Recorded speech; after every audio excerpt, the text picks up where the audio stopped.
Neil, with a French accent because I'm French. So I'm very pleased to be here. This is really a pleasure. And although I have to tell you that my favorite format in terms of talking is usually in the field, on trails, in nature, with you people and talking about natural history, talking about conservation, talking about problem solution, talking about democratization of science as well. I think it's something that is very important to my heart.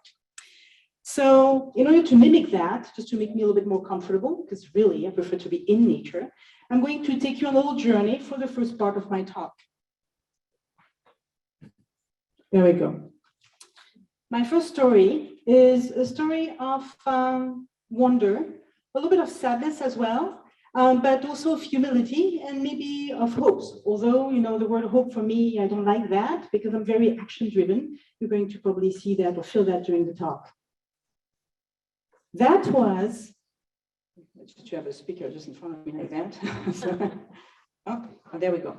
So that was, let me get us back a little bit. That was in May 2020. Actually, it was May 20th of 2020. That was just after the first period of quarantine where we were all in our little bubbles and we couldn't talk to one another. We couldn't breathe in the presence of one another.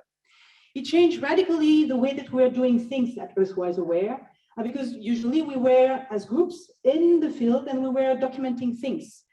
If you spend time with us, you're going to know that we are a natural historian, we are a naturalist, we're also a mix of scientists, and we are documenting nature systems. That's what we do. So we document biodiversity, which means we document birds, insects, fauna, flora. We time things because we are also phenology experts. So meaning that we like to document the timing of developmental phases. I'll tell you a little bit about that.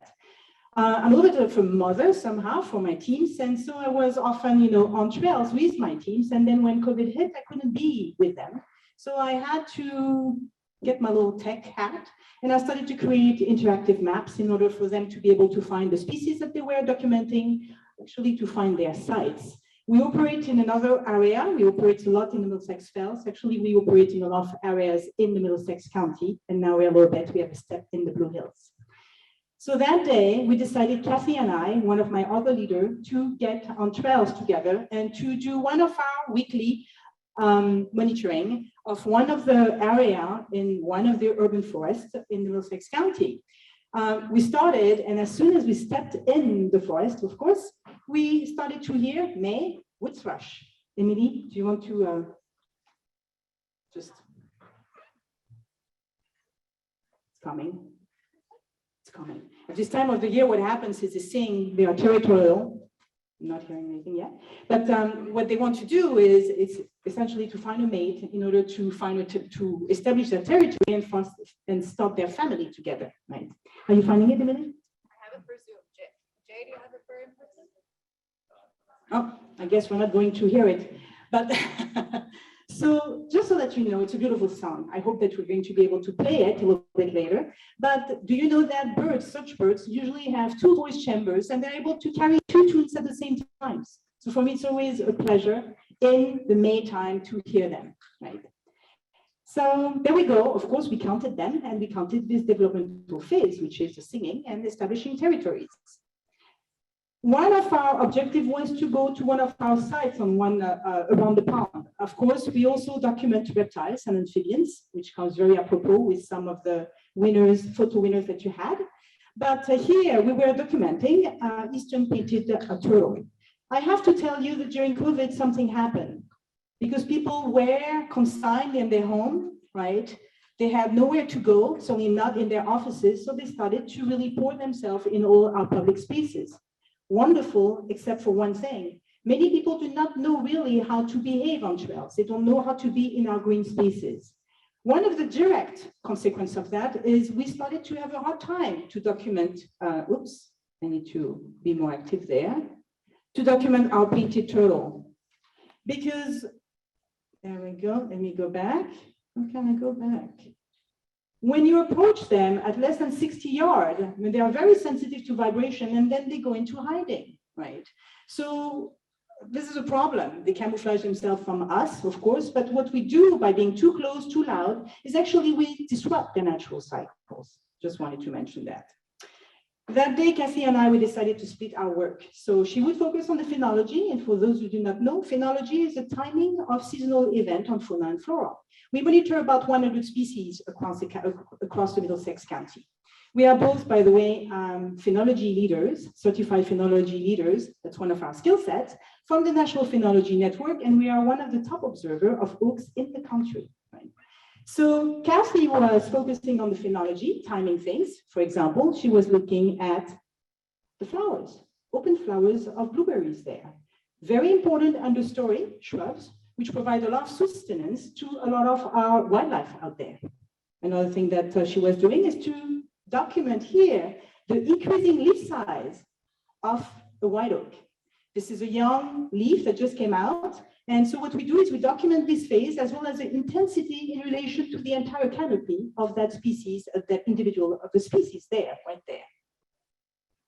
The maple at that time of the year have finished blooming and the fruits are starting right after. And that's not a maple, that's a sassafras. Sassafras are slightly different. We also document them. And here what you can see is actually two phases. You can see that there is an increasing leaf size, the bud, this is a mixed bud with both the flowers and the leaf. So we documented, of course, the increasing leaf size of the leaves as well as the flower. It's not that you see, when you see a flower, it's not necessarily an open flower, but in this case it is, because if you look there, you can see that you have the sexual part that are showing. So that was what Cassie was doing. Meanwhile, me, I was focusing on insect life, arthropod life, insect and spider, right? So I was essentially looking everywhere on the top of leaves, bottom of leaves, on the stem, on barks of the trees of the species that we are monitoring, as well as looking at logs. You know, you would be surprised what you can see in the forest. And here I encountered a happy forest gnome. At this time of the year, what you have is you have a lot of bees that are scouring the forest floor in order to establish, again, their future colony. That is true of bumblebees. You have also Andrena species, which looks like a little bit like the Western honeybee, which, by the way, are not from this country, but from my other country, right? And here, what you see is you see a nomad bee, which is a parasitic bee that scouts also the forest floor on cues, visual cues, in order to try to find these little burrows of other bees in order to deposit their eggs, right? So parasitic bee. Here you have a spotted purple lady beetle. You have snipe flies. They were, at this time of the year, they're mating all over the place. If you look at leaves of many trees, here I was noting that there were little bumps on the common witch hazel. This bump is actually the action or the reaction of the tree itself to an aphid who deposited his egg that's going to multiply asexually inside this little thing. And then with wing, the generation is going to be with wing, and it's going to disperse and complete or continue its cycle on another species of trees, which is not a common witch hazel, but that is a birch, a river birch often. Right? So we start to also look a lot at gall. The gall were mentioned in the work of Shakespeare. However, the field, the scientific field is now very active only now. So we look a lot at that. At this time of the year, I'm essentially really looking a lot for lepidopterans, which are moth and butterfly. Here it's a pine elfin, and they had just emerged. Usually they're pupa, they pupate, or they overwinter as pupa in the, how do you call that, in the leaf litter, just emerged there. Because what I'm really looking at or looking for is caterpillars. Caterpillars are very important. Why? Because they provide sustenance to all the birds out there. The vast majority of birds feed their little ones with that. It's rich, full of energy. This is a good starter for them, right? As well as it feeds a lot of other critters, right? So I'm after that. Of course, checked out by a red tail. After 3 hours of that, Cassie and I were very happy to be back on the field together. She had to leave. Sorry, I should do a better job there. And so she left. And me, I decided to stay a little bit longer. I mean, I get very easily lost, when I'm on my own, very quietly. And suddenly, I heard something. I heard a squeal. Something was complaining up in the canopy. That was an eastern white pine, and I could see some movement, a big mass out there that was moving in the tree. And finally, I realized what I was looking at. And that was not the first time, but that was the first time that was documenting and witnessing this kind of interaction. Here, can you guess what it is? It's a fisher. It's a fisher mom. She had a little one who was in a cavity. The little one wanted to come out of this cavity in the eastern white pine. She didn't want to. She was trying to shove it back in that cavity. He was not happy. And then I don't know what happened. Maybe I made a little bit of noise. She looked at me. She startled me. And of course, I startled her in return. She changed her mind. She decided to take the little one, grab it by the collar, and move it to another tree. No. Right. Here's the thing.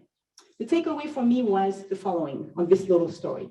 Is that, being quiet out there, because it's very important to be quiet, right? To have a kind of a light foot on those trails, wherever we are. To be quiet physically and verbally really brings surprise, wonder, and a lot of humility. Each time that I'm up there, I feel a big sense of humility. I find my place back, right? I want to make a special mention that, being too loud, and we are loud, we are the loudest of primates, really, is being too loud is recognized as being a harmful pollution. Even us speaking in the Blue Hills, in the Fells, too loud on those trails. It's proven scientifically. Finally, after all these years, I can see the literature popping out. But being too quiet can also be disruptive. I was super quiet. I startled her, right? This is a little piece of humility there. The point being that I think that we should all be aware, be mindful, be humble. We should really, each time that we are out there, or even our yard, to understand that every single one of our actions have consequences, right? I want to go back to COVID. We documented in the Fells, we document a lot in the Fells, and I can see now through a proof map, we'll get to that in a minute, that there is a lot of disruption here as well. During COVID, we've seen an acceleration of degradation of our public spaces. In some other areas, somehow it was a little bit lighter because people couldn't get out there. But in our urban spaces, it was completely the opposite. People starting to get out there without necessarily knowing how to be out there, right? So that's something that we need to be better at. So yet, I found her, or at least she found me, right? So I think it's a call for us to react, act, and be really more attuned to our spaces, to learn how to be in those spaces. So that was my first part. The reality, as I said, is that nature is hurting. I don't know what's going on here, really. It's bizarre. The reality is that nature is hurting, and it starts right where we live, in the Blue Hills, at the Fells, everywhere in our urban environment. I hear a lot of talks about trees, right? And what I often say to my people, to their people, is that we're missing actually forest integrity for the trees. We talk about planting trees, we don't follow through, actually. We just plant the tree, we have a feel-good action there, and then we give up, right? But what we keep forgetting is actually we need to protect our forest. We need to protect old forests. The Blue Hills is not necessarily an old forest, of course, right? We are here in Massachusetts as well as the Fells, but they need to be given a chance to grow old. That's very important for them, and that's very important for us. So, because all of the forest is nothing other than a puzzle, where all the pieces there are completely interrelated. We are a piece of the puzzle. All those elements are pieces of the puzzle. We need to be a little bit of a better piece of the puzzle ourselves. I want to focus a little bit for a few minutes on one piece of the puzzle, and I think it's very apropos because of the blue-spotted salamander. We're going to talk about amphibians, right? And actually, it's even more apropos because I saw that one of the prize, the photo prize, was spotted salamander, another one, the yellow spotted salamander. So let's talk about the amphibians. Actually, let's talk about vernal pool. And I checked, there are vernal pools in the Blue Hills, right? The vernal pools are very proxy to talk about fragmentation. First, I want to remind people that vernal pools, not all puddles, right, or little body of water are vernal pools. What makes vernal pools is actually what lives in them specifically, right? Or what does not live in them, which is fish. Fish do not live in them, either because they are isolated or because they dry periodically, right? So because they dry periodically, where there is no presence of fish, what happens is you have one less environmental factor, and therefore it helps a whole realm of creatures, such as some salamanders and frogs and other arthropods, to use that pool either for their entire life cycle or for some portion of their life. This is us in the fells there, because we have a permit from the DCR, right? And we document the habitats as well as certify them to grant them extra protection, which is important even in a park. And you understand a little bit more why after. These are hosts of vernal pools. So the one that you have use pools for a very specific time in their life cycle. I'm not sure I'm doing something right there because I can hear my breathing there. But anyway, so you have the adults, they use that pool in order to lay their eggs, right? And then their little one, oh, much better. I should have asked before. And the little one use that pool in order to grow into healthy adults. If you look at the fairy shrimp at the very end, this is a kind of arthropod, this is a brachiopods, and these guys use that pool or vernal pools for their entire life cycle. They depend on vernal pool in order to, live. So why should we care? Well, first, they have an intrinsic value. I want to get to the mind of people that there was a call from the United Nations that year. Well, there's a call from the United Nations every single year, but this year, they focus on one thing, which is to try to push us to have a less utilitarian view of our world, right?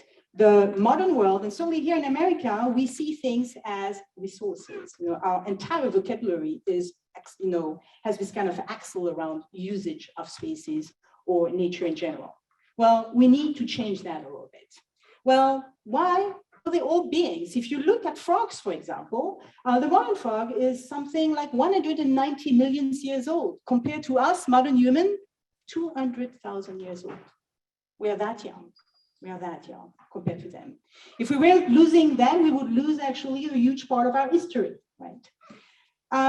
Another thing too is they're vanishing very rapidly. 40% of all amphibians are threatened, and actually a good third of them are endangered, which is a higher level in the status, IUCN status, which is a status for of these different species. I'm not sure I'm saying that right, but that's okay.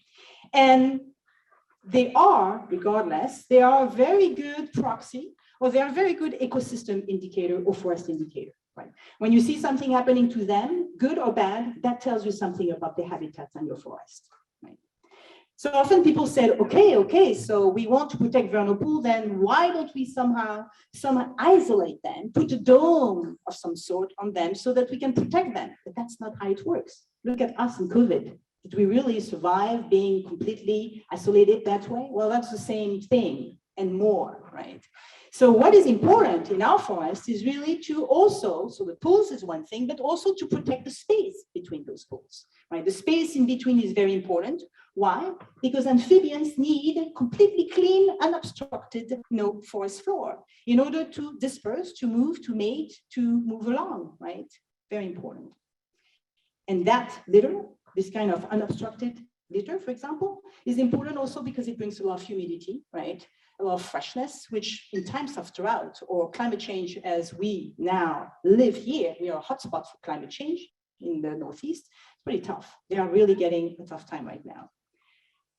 The reality is more that, right? What we have, we observe that in the fells, we see proxy in the Blue Hills as well. What we have is we have a huge amount of dog waste, which is extremely toxic. Talk to me, I'll explain to you in details what's happening there with this dog waste.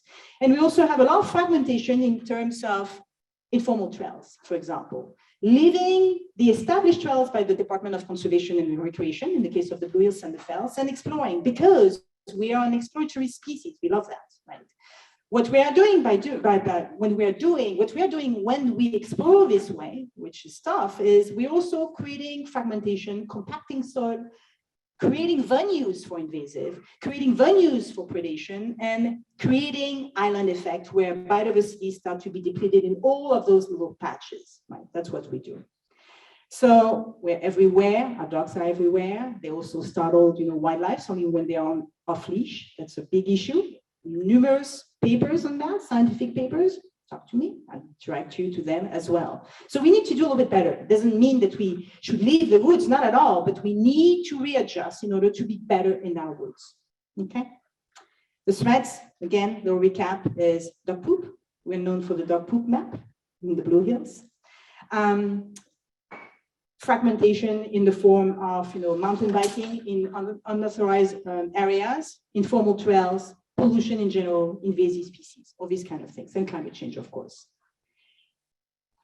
Again, the vernal pool and their inhabitants are a piece of the puzzle. We're all pieces of the puzzle, and these pieces really are important. They need to function together. We need to be a better piece ourselves of the puzzle.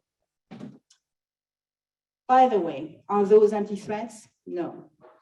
Our naturalists, our environmental observers, right? We are a nonprofit. We are all volunteer-based as well, right? We're in the field every single week documenting. We're documenting, as I said, bird habitats, insects, you name it, and habitat destructions as well.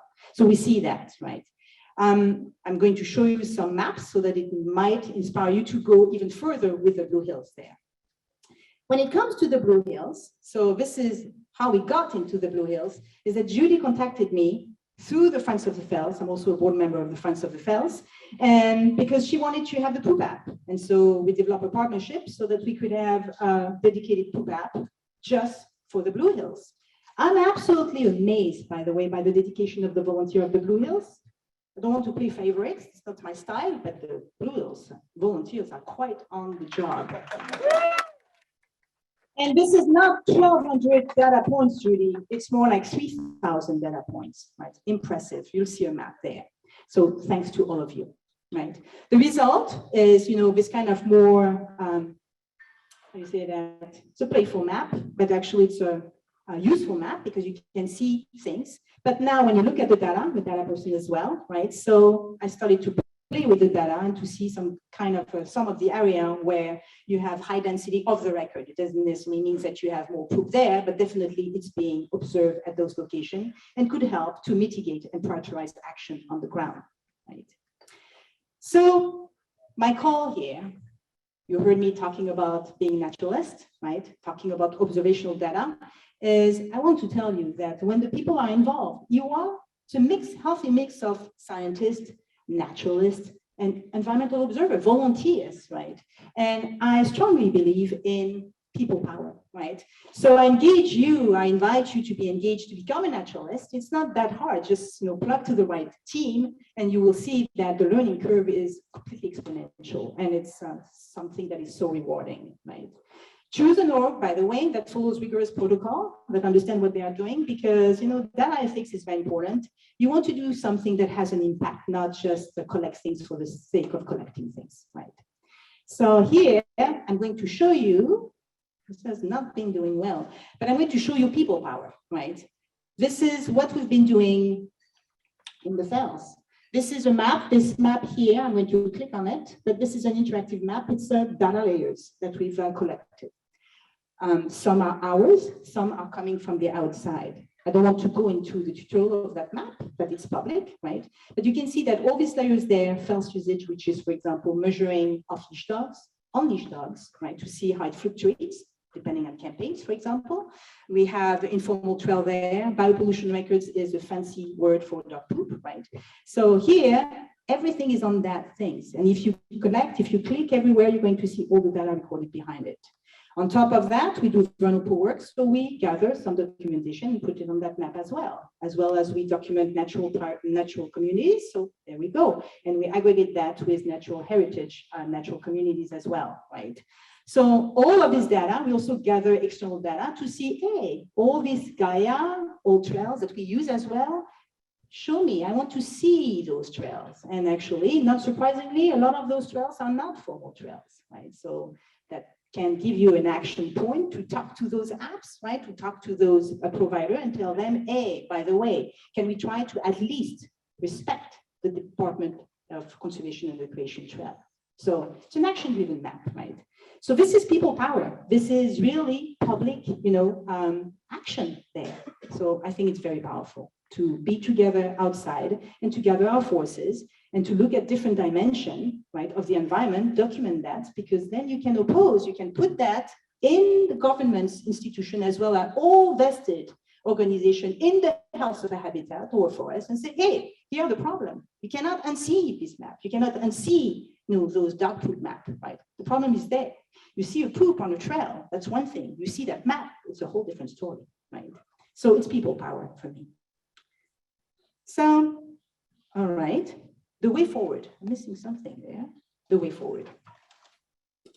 First is to have our foundations right for us. For us at UR, what we want to do is, or what we are doing, is to reconcile ecological attitude, knowledge, and behavior. Just one second. Attitude is about what we have in our mind, what we say we want to be, right? Behavior is about what we are really doing. Is it intersecting with what we want to be, right? However, we can have, we can act somehow, but if it's not informed by proper knowledge, we have an issue. We can be even more harmful, right, than if we didn't do anything. I see a lot of that, for example, with invasive pulling, right? So these three pillars need to intersect properly in order to have a true impact. So that's what we do. We don't need to go there. You have a gist of what we are about. But now, in the ground, every day, what can we do? Well, first thing is to stay on DCR trails. Here it's a paper map. For the fells, what we did is we created a digital map. Because these days, not many people take their paper map out there, right? So we wanted to make sure that we could give this layer to people. They can upload that and know at every single time where they are in relation to the proper trail, right? So I think that if the Blue Hills do not have that, that's something that would be good to do. Again, remember, do not rely on Google Maps, Gaia, all trail. They're cool in order to move. However, they show informal trails, and we don't want to persist the problem there. Right? For sure, our park need a revised trail system. Some trails are old, they're not necessarily well located. That's a whole different discussion there. But the first thing that we can do when we're on trail, another thing that we can do, I should say, is to be aware of our impact or minimize our area of influence. Remember those turtles, right? 60 yards. 60 yards for amphibians and reptiles. And if you are below this kind of distance, they're going. We disrupt their life cycle. For shorebird, it's 100 yards, right? For any birds, 150. And when you come to mammal, it's something like half a mile, right? Where they know, they stop, they're on alert, they stop what they are doing, check, and then they will resume. And then it's not just you, it's the one behind, the other human behind, and behind, and behind, because we are on those trails a lot as a group of people, right? So we need to be aware of that. A little recap there. What we can do is, again, to try to really adopt impeccable trail ethics. I think it's very important to have the sense of leave no trace and to also to be a little bit quieter on the trails, right? My little thing to you is spend countless, I'm sure that you are doing that already from what I can see, is spend countless quiet hours out there. And we're privileged somehow to have those parks right there in urban areas. One of the second thing is to learn, really to learn urban ecology. Remember the knowledge, attitude, knowledge, behavior. Knowledge is important. So just a little data, I'm a statistician as well. Less than 20% of the American population can grasp basic science, right? When it comes to environmental science, it drops to less than 12% in our area included. 2008 numbers, I'm not sure that it went really much up, right? That's an issue, right? Because if we do not understand our space, if we do not understand at a knowledge level like that, we are likely to do a lot of wrong things. And we should try to minimize those wrong things. So learning about urban ecology, tagging along with naturalists, with people we know, learn together, I think is absolutely critical. We do that. We have outreach program that way where we just go and have this naturalist walk, right?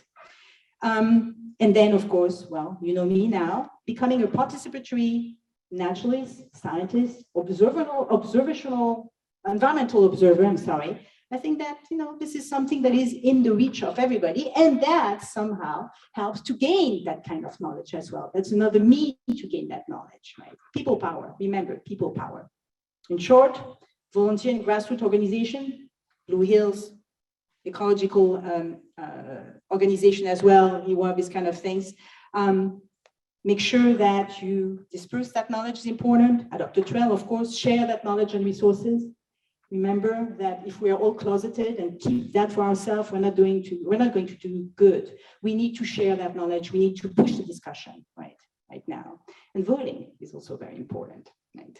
I'm a proud American now. I didn't miss any single vote yet. So naturalists needed, right? Everybody can be a naturalist. We all are naturalists, inside. That's how we started. We started in the forest, and I invite you to join the journey. Now I have a little gift for you. Oh, just after that. again, the time is now, right? The Blue Hills and nature needs that we function together much better, that actually that we become two pieces of the puzzle, so that the whole, stick together, functions together properly, right? So the time is now, let's do that together. And now this is nothing to do with science, but this is a little field companion that we have, so to enjoy on the trails, you can look at the QR code and have it. And this is something to just bring with you and when you want to meditate a little bit more in your green spaces and to connect at another level with the Blue Hills. That's pretty much it.